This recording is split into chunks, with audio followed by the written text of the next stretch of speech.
So, hello there, welcome back to another Night of the Movies podcast. I'm Spy Knight, and in these podcasts, I like talking all things movies and TV, and whatever I want, whenever I want. And in today's podcast, I'm reviewing The Lord of the Rings, The War of the Rohirrim.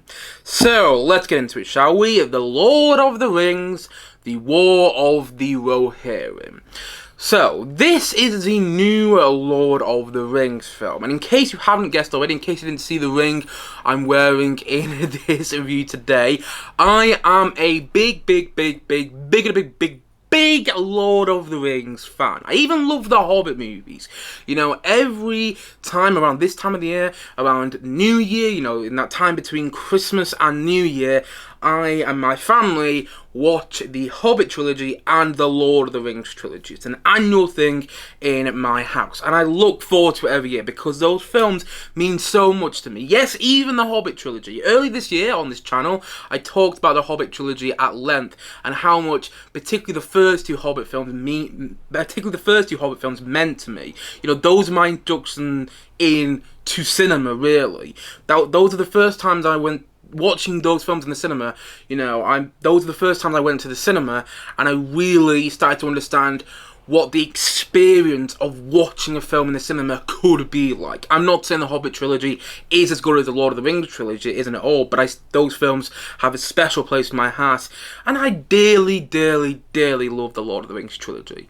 You know, they are some of the best films ever made, in my opinion, and I think Peter Jackson's Lord of the Rings trilogy is the single greatest movie trilogy of all time. Yes, I think it's better than The Godfather, and I even think it's better than the original Star Wars trilogy, and that's coming from a huge Star Wars fan. If you don't believe me, just look behind me. Yes, I absolutely adore the Lord of the Rings trilogy, and the Hobbit trilogy at that. And I don't mind Rings of Power. I much preferred Rings of Power Season 2 to Rings of Power Season 1, but I thought both of those series were at least enjoyable to watch. So yeah, I'm a big Lord of the Rings fan, is the point I'm making.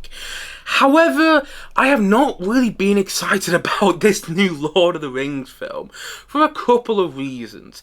First of all, it's not really a return to the world of Middle-earth that we saw Peter Jackson create in the Lord of the Rings trilogy and in the Hobbit trilogy. It's not really a return to that world. Even so, the trailers for this film kept saying, "Return to Middle-earth." It's not really a return though, because it's all anime. It's all done through the medium of Japanese anime. You know, this is a fully animated Lord of the Rings film. And I thought the trailers of the film were deceiving for that reason, because I remember one of the trailers of this film, whenever I'd watch it in the cinema, it'd start off with showing scenes from the Lord of the Rings, The Two Towers, you know, the second Lord of the Rings film. And it would show Rohan, and it would show Gandalf, Aragorn, Legolas and Gimli riding up to Rohan. And every time I saw that in the cinema, I got chills because I love The Two Towers so much. It's one of the greatest sequels ever made. But then the trailer would go into this Japanese anime style, and I'm like, oh yeah, this isn't appealing to me. Because I will be honest, you know, straight off the bat with this review, this is the first anime thing I've ever watched. I've never really been interested in anime as a form of animation. My favourite style of animation is Aardman. I've spoken about that at length on this channel in the past. I absolutely love Aardman animations.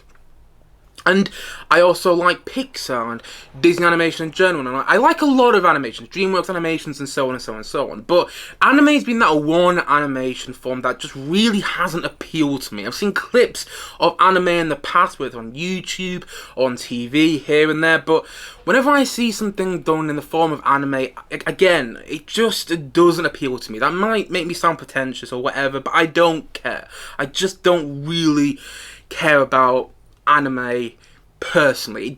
It doesn't appeal to me. It's all subjective. It appeals to you, that's great. I don't want to take anything away from you, but personally, I have never wanted to watch an anime film in the past. But as soon as I heard this was a Lord of the Rings film, I got a little interested in it because I'm such a big Lord of the Rings fan. But then I wasn't that excited about it because it was anime, and the trailers, the animation, the trailers for this film did not intrigue me at all. So I was on the fence about watching this film at the cinema. Therefore, a couple of days ago, I went on YouTube and I saw there was an extended preview for this film that the team behind this film uploaded on YouTube. So I decided to give that extended preview a go and see if I was going to like it, see if I could get a feel for this film. And the extended preview, I thought was actually pretty good. So I was like, you know what, this might be a good film. This might surprise me, and I'm all for films surprising me. You know, plenty of films this year, such as Wicked, which I thought was going to be absolute rubbish, and ended up being my favourite film of the year. There's been plenty of films like that which came out this year, and I thought maybe The Lord of the Rings, The War of the Rohirrim, was going to surprise me. Maybe this would be the film that gets me into anime. You know, maybe that was going to be this film. But I was still, I don't know, I had this feeling going into the cinema that it might not work for me though. I was very, very skeptical, to say the least. But I did go to the cinema yesterday to see it nonetheless. And the IMDb plot synopsis for this film goes as follows. A sudden attack by a wolf, a clever and traitorous lord of Rohan seeking vengeance for the death of his father, forces Helm Hammerhand, the king of Rohan, and his people to make a daring last stand in the ancient stronghold of the Hornburg. And that's pretty much all I need to know about this film before seeing it. And honestly, this film wasn't for me. I thought it was pretty bad. Not terrible. I did not think it was a terrible film, but I did think it was bad, and I was really let down by it. I came out of the cinema feeling very deflated, and the problem with the film for me was that I just didn't care about anything going on. I didn't care about the story, I didn't care about the characters, I didn't care about the peril that these characters got into, I didn't care about anything going on in this film. Anything. And I sat there really unengaged by most of the film. The most engaging part of the film is the opening, where you hear some of that classic music from the Lord of the Rings films, particularly from the Lord of the Rings Two Towers. You hear the Rohan theme, you know, da-da-da, bom, bom, bom, bom, bom. God, just singing that theme, it gives me goosebumps. I love the music to the Lord of the Rings films. I listen to that music almost daily. I really do. I love it so much. And so when I heard some of that classic Lord of the Rings music at the start of the film, I was thinking, okay, you know, you're getting me engaged. But then as you start to meet the characters and you see the animation and you see the way the story's going, you learn about what the situation of the characters is, I'm just like, why should I care? None of this film is making me care about anything going on. And I'm finding this, I'm struggling to get through this. It's not really working for me. And I'm not saying it doesn't have perks, and I'll get on to the perks of this film later on in this review. But I did find this a struggling viewing experience at the cinema. I did struggle with watching this at the cinema. You know, the characters, like I've already said, I didn't find any of them interesting. And at one point in the film, and this is a bit of a spoiler, so if you don't want to know anything about the movie, turn away now. But you know, it's not a huge spoiler, and this isn't going to be one of those films which people don't want spoiled for them. But at one point in the film, there's this king character voiced by Brian Cox, and Brian Cox does a good job voicing the king. You know, I'll give credit where credit's due. But at the same time, there's a king character, and he's basically a superhero. At one point in the film, he wakes up from this long sleep, and he is fighting this huge orc giant, and he's defeating him rather easily. I'm sat there going, I'm sorry, but the orc giant is twice the size of him. Why is the orc giant being defeated so easily? That's what I was thinking when I was watching that scene. There's literally a scene in the film where the king turns into a superhero. And it's like, oh my god, it's things like that which really annoyed me in the film.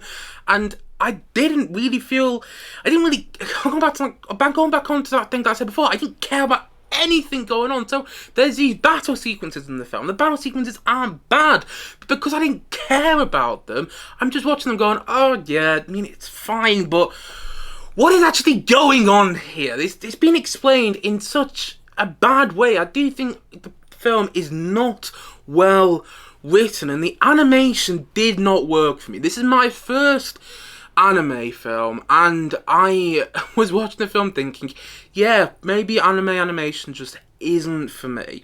I will probably give it another shot sometime, but I was watching the film and it did get on my nerves where you saw characters speak, but the animation wasn't syncing up to the way the voices were speaking, you know what I mean? Like, a character would still be talking, but their mouth would be shut.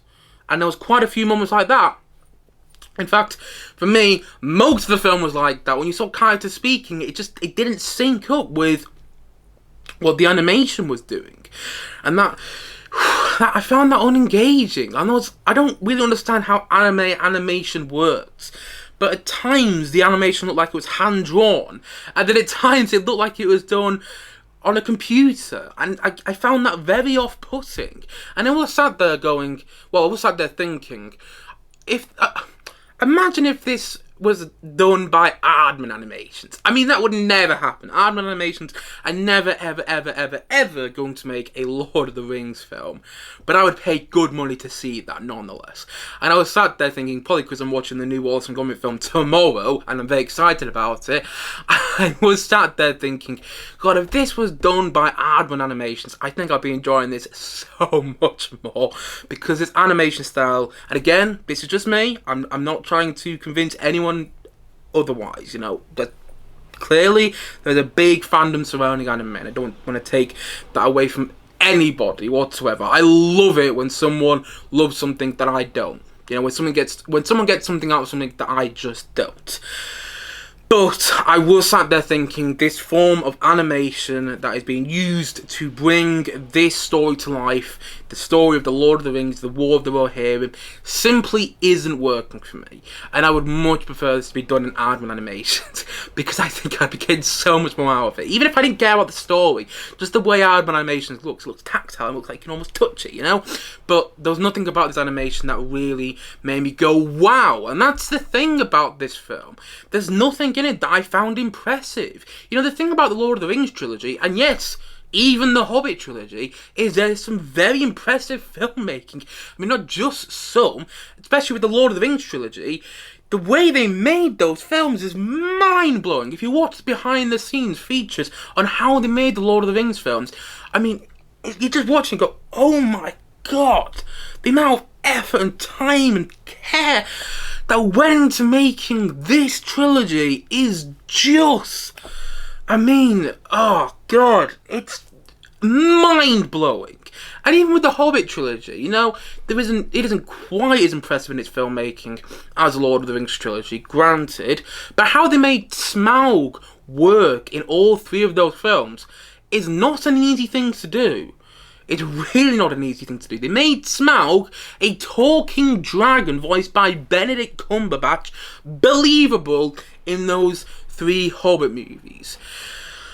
But then you get into this film, and I was hoping to find something impressive about it, something which made me go, oh yeah, now it really feels like a Lord of the Rings film, because the thing that really makes me go, wow, when I'm watching the Hobbit movies or the Lord of the Rings movies, is the filmmaking and how immersed you are into the world of Middle-earth when you're watching those films. But I didn't feel that with the Lord of the Rings, the War of the Rohirrim. None of the filmmaking impressed me. None of it did. And I didn't find any of it immersive. And I really wanted to, because that's a thing I really admire so much about Peter Jackson's Middle-earth films. Yes, even the Hobbit trilogy. But I didn't get that from this film. You know, I heard this film pundit I follow online say he felt that this film, The Lord of the Rings, The War of the Rohirrim, was the closest to Peter Jackson's Lord of the Rings trilogy that he'd seen since watching Peter Jackson's Lord of the Rings trilogy for the first time. And I was sat there watching this film thinking, really? I mean, it's all subjective, but I felt this was a distant... I felt this was not in the same... world as Peter Jackson's Lord of the Rings trilogy. Sure, you see locations from Peter Jackson's Lord of the Rings trilogy in this film, but it still didn't feel like the same world. Like, you see Rohan, you see the city of Rohan again in this film. This is not a spoiler, this is revealed in the trailers. You know, you see Rohan, you see Helm's Deep again, and you see Isengard. And sure, they got the same design that they had in the Lord of the Rings trilogy, but it still didn't feel like that same world. It felt like a different world, and maybe that's because it was done by animation, but I didn't feel immersed into this world whatsoever, and that was a big thing for me. Whenever there's a fantasy film, I want to be immersed in it. I want to feel like I'm there in this world for the 2 hours or however long the runtime of the film is. And, you know, whenever I rewatch Lord of the Rings trilogy, and even the Hobbit trilogy at that, I watch the extended versions, and they're like 3.5 hours to sometimes 4 hours, 4 hours and a half long. The extended version to The Lord of the Rings Return of the King is 4 hours and a half long. But I am so immersed into that film every time I watch it. Yet this film's only 2 hours and a quarter, and I didn't feel immersed in it. And I felt it was too long, which is not what I want to say about a Lord of the Rings film. Again, the extended version for Return of the King is 4 hours and a half long, and I don't feel that's too long. Everything in the extended version to Return of the King, and the extended versions to all Lord of the Rings films, at the right lengths. You know, there's nothing that you can take out of those extended versions. But when I was watching this film, I was like, it feels too long. You could take this section out. A lot of the film feels unnecessary. In fact, I would say that the whole of the film feels unnecessary, because you keep seeing these characters go to locations and get in these situations. And, like, I'm not going to go into too many spoilers again, but there's one character that says in the film, oh, we're going to destroy Helm's Deep, oh, we're going to destroy the Hornburg tonight, which is Helm's Deep. It's not called Helm's Deep at that point, but they say, we're going to destroy the Hornburg tonight. And I'm like, okay, right, you're clearly not, because this film is set before the Lord of the Rings trilogy, and as we already see, in the Lord of the Rings trilogy, particularly in the Lord of the Rings The Two Towers, Helm's Deep is standing when we first get to it. When we first see Helm's Deep in that film, it seems like it's intact. Now, later in The Two Towers, obviously it's not, but the point I'm making is when you see Helm's Deep for the first time in this film, or when you see Helm's Deep and you see this character say, we're going to destroy that kingdom tonight, or something like that, I'm like, okay, you're clearly not, alright? You're clearly not. And there was a lot of moments like that in the film. And I felt that the film was unnecessary. I didn't understand why this story had to be told. I didn't understand the purpose of this story. I didn't understand what it was adding to the Lord of the Rings world. And it did feel like it was going into fan service, like, because I've already said, you see a bunch of locations in this film from the Lord of the Rings trilogy, like Rohan, like Helm's Deep, and like Isengard. And it did feel like it was trying to appeal to Lord of the Rings fans by going, oh look, it's the same location that you saw in Peter Jackson's Lord of the Rings trilogy, and it's looking the same as it did in Peter Jackson's Lord of the Rings trilogy. But I didn't understand the purpose of seeing these locations. I didn't understand the purpose of this story. I just didn't get it, you know? I didn't really get it. And that's not to say it doesn't have its perks. It does, you know? I really admired the sound design. Because during the battle sequences, even so I didn't care about what was going on one bit, during the battle sequences, the sound design made me believe that these characters were actually, you know, fighting with swords, and that arrows were firing, and that people were dying, and blood was being splattered because of the sound design. I felt the sound design really tried, and I don't think it succeeded, but it tried to bring the world of the Lord of the Rings, the War of the Rohirrim, to life, and I admired that quite a bit. Plus, I did like how you had Miranda Otto, who played Eowyn in the Lord of the Rings trilogy, doing a voiceover narration for this film. I thought that was a nice little detail. And there's a cameo voiceover from the two actors who played Merry and Pippin, who are Dominic Monaghan and Billy Boyd, who I met, by the way. I met at Liverpool Comic Con. Well, I didn't just meet them, I met all four Hobbits, but that was one moment that I'm going to remember for the rest of my life. But anyway, yeah, there's a cameo from them two in this film where they're voicing orcs. And I found that funny, because when they first meet Treebeard in The Lord of the Rings The Two Towers, Treebeard asks, are you orcs? I mean, I can't do a good Treebeard impression, particularly this morning, apparently.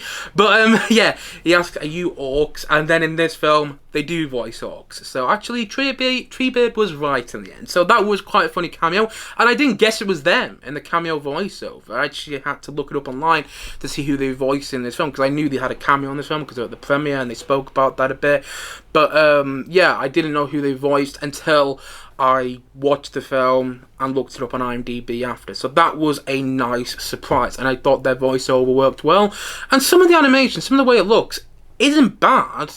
Some of the shots were actually quite, you could tell there'd been care and attention put into it. I'm not saying it's a bad style of animation whatsoever. I'm not saying anime is bad. It just didn't work for me. There was a difference. And I think that's kind of the point with the film overall. This is a very lore-heavy Lord of the Rings film. It really goes into the world of the Lord of the Rings. It really goes into all the stuff with Rohan. And if you're a Lord of the Rings fan and that stuff appeals to you, listen, I can see why this film would work for you, and I don't want to take that away from you whatsoever. I looked up online and there clearly got people which are getting stuff out of this film. And I love that. I love when somebody loves a movie more than I do. Or somebody even likes a movie more than I do, But personally, as much as I do love the world of Middle-earth and the lore of the Lord of the Rings and the Hobbit movies, I'm more interested in the filmmaking. I'm more interested in how they bring this world to life. And I'm more interested in just the experience of watching a Lord of the Rings film. And I didn't get that from this film. It didn't feel like an experience, which is one thing that was really missing. Like, I remember watching the first two Hobbit movies in the cinema and just feeling like my world had been completely turned upside down. And I wanted that same sort of feeling when it came to this movie, but I didn't. And I remember watching the first two Hobbit movies in the cinema and feeling like the musical score was just bringing this world to life in a way that I hadn't seen in any movie before at the cinema. Even so, the Hobbit movies weren't the first movies I'd watched in the cinema. They felt like they were at the same time, But with this film, the musical score isn't bad. I liked how it quoted some of Howard Shore's music from the Lord of the Rings trilogy. But a lot of the new music, a lot of the new themes and motifs for this film really weren't great. And they didn't sound like Lord of the Rings to me.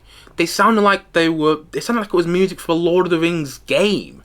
Or a Lord of the Rings animated film, and I don't mean that in a good way, and just so much of this film didn't feel like Lord of the Rings to me, and more than anything, and I said it before quite a few times, and I'm going to say it again in this review, I simply didn't care about what was going on. And you know what, I think this would have worked better as a straight to streaming film. I do not advocate for streaming. I think streaming is a bad idea personally, and I think it's going to be the death or one of the reasons that cinema ends up dying. But nevertheless, streaming does exist. So do streaming movies. There are plenty of straight to Netflix, straight to Prime, and whatnot films. And I think this may have worked better as a straight to streaming film because I didn't feel you needed to see it in the cinema. But that's just me. It didn't work for me. I didn't care about anything going on, and I did think it was lacking in the magic of the Lord of the Rings films. I didn't think it had any magic in it. But it did have its moments, and I didn't find it unbearable to watch. I didn't even take a strong disliking to it. I just found it dull. And I never want to find a Lord of the Rings film dull. I found it really empty as well. It didn't have a heart that I found I could attach myself to. I couldn't attach myself emotionally to anything going on in the film. And I really struggled with it personally. And so, all in all, I'm going to say that the Lord of the Rings, the War of the Rohirrim, the Lord of the Rings, the War of the Rohirrim, I almost got the title for it then. I'm going to say that I'm going to give it a 3.5 out of 10. I'm giving it that rating because it does have its moments. And I thought the sound design was very good, I just wish the rest of the film was as well. It was a disappointing watch, this one. Particularly as a big Lord of the Rings fan. Granted, I've never read a Lord of the Rings book or the Hobbit book in my life. But I am such a fan of the Lord of the Rings movies. And I'd heard from some Lord of the Rings fans I follow online that this was a great film. But I have to disagree with them on this. I have to disagree with them. It's not awful. But hoping to relive that same magic of the Lord of the Rings and the Hobbit movies with this film like I was disappointed. I was very disappointed. It's bad. Not terrible, but very disappointing. And it feels completely unnecessary. And I just didn't care about anything going on. I found it to be very unengaging. And, well, pointless overall. It didn't add anything to the Lord of the Rings world for me. But if you enjoyed it, that's great, and that's the thing that matters most. Personally, I didn't enjoy it though, unfortunately. And so, all in all, as I've already said, and as I'm going to say once more in this podcast today, The Lord of the Rings, The War of the Rohirrim is a 3.5 out of 10 from me.